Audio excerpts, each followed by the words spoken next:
metabolism is we read all these articles about 5 ways to boost your metabolism, add And cinnamon lose to weight. your tea and lose Yeah. weight, exactly. And then that Mm. was kind of all that Yes. metabolism is connected to. But actually, I just wanted to take a step back and ask you, what is metabolic health? Because it isn't just about how quickly we burn calories, right? No, actually, we should see ourselves as a big factory, and then in a factory, many things happen. Everything is controlled by our organs, our liver, and actually, metabolic health is the absence of metabolic disease. And this doesn't actually mean something because health is the absence of the disease.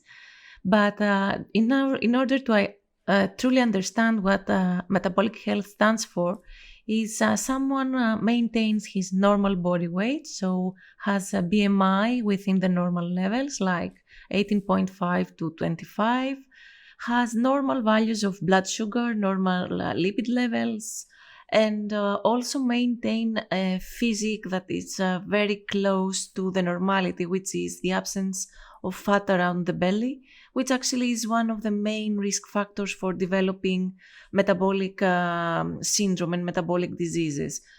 And metabolic health actually is what minimizes the risk of developing other diseases like type 2 diabetes, hypertension, and cardiovascular disease per se. Great.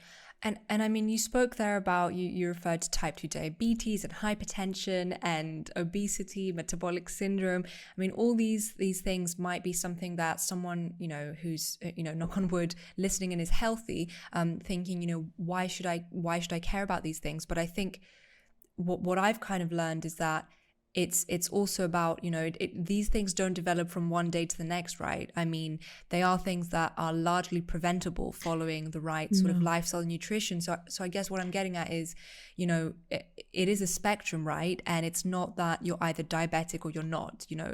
All these things are connected in a way, and I guess maybe you can talk a bit more about insulin resistance, which I think kind of ties all this together. But it isn't just something Yeah. that you should worry about if you have been already diagnosed with, as you said, obesity, Mhm. hypertension, all these things.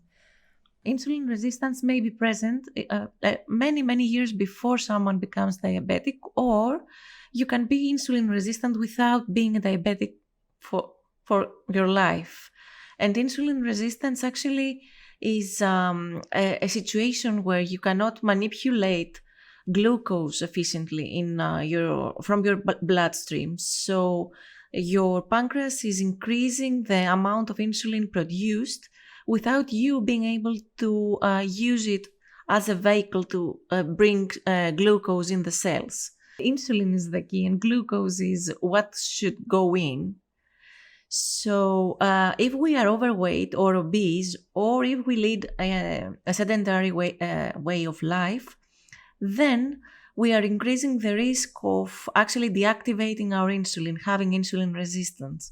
And this is actually the first step of developing metabolic diseases and metabolic instabilities that can lead to metabolic syndrome. And then eventually, if we keep on putting weight, or if we keep on following a diet that it's not the one that we should, or if we keep on being couch potatoes, then eventually we will be diabetic, or we will have an increased risk of cardiovascular disease, even if since we are young, we don't actually think about the future so much. But when we reach a certain age, we should start actually getting the results of our youth, of our previous life. And we should be very careful what the result should be, and what actually we should expect to see after a certain age.